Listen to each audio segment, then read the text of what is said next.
Hello everyone, welcome to our another math class. Now we are learning area. So what is area? Let's understand it more clearly. Area is the number of unit squares needed to cover inside a flat surface. For example, this is a flat surface, okay, and we need to cover inside a flat surface.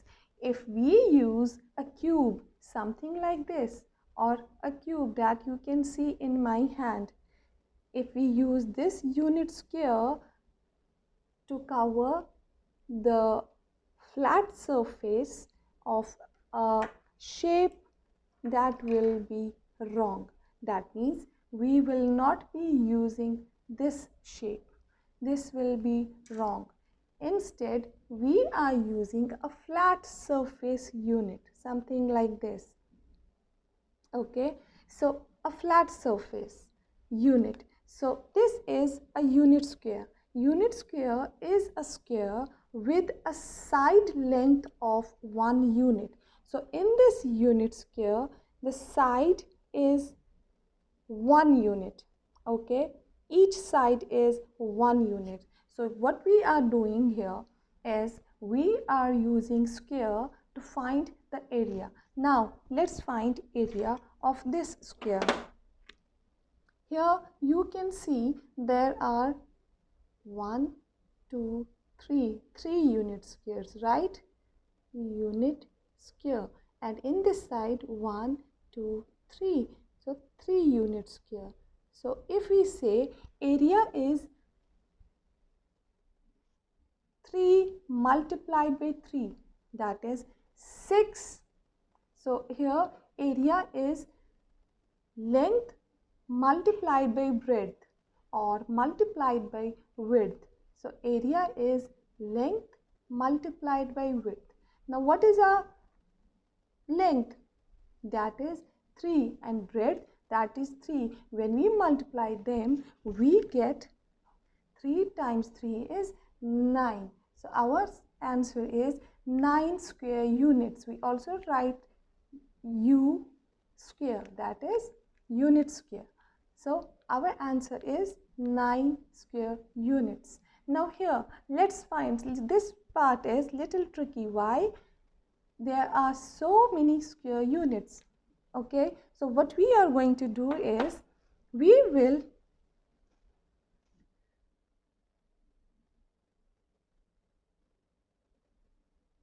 divide this shape to make our job easier. Now this is a shape which has 1, 2, 3, 4, 5. Okay, 5 unit squares. 1, 2, 3, 4, 5. Now 5 times 5 is 25. That means this part has 25 unit squares.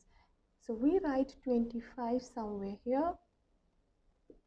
Then plus, these are 3 and 3. 3 plus 3 is 6. So 25 plus 6 is 31. So area here is 31 unit square. I hope you understand it. Okay, now let's find out another shape which has no unit squares given. So what we do is, let's bifurcate it, let's divide it.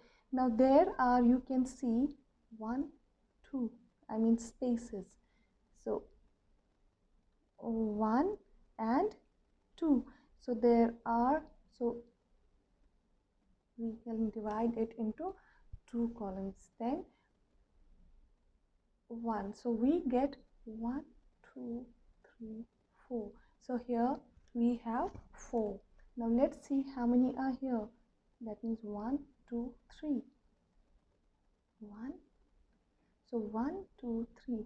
And in this way we have 1, 1, 2, 3. So we have 3 multiplied by 3. 3 multiplied by 3 is 9. Okay, 9. And these 4. We have in total 9 plus 4, that is 13. So the area is 13 unit square. I hope you understand, students. Now I want to repeat, this part is highly important because we are using flat surface. For example, if we take an example of your room, you want to buy a carpet for your room, so you want to check the flooring of your room to know what measurement should be the what measurement should be of your carpet that you want to buy for your room, right? So what should we be checking is the flat surface of the room, not the walls, not the ceiling. This is how we do not use cubes to find out the area. In fact, we use these flat surfaces, these unit tiles, or we simply, if we do not have been given a tiles but we are given the measurement of the sides, simply we take side and we multiply it with length. So length multiplied by width makes area. If you have any confusion, guys, please see me on Zoom. We will solve many more questions there. Hope you understand it.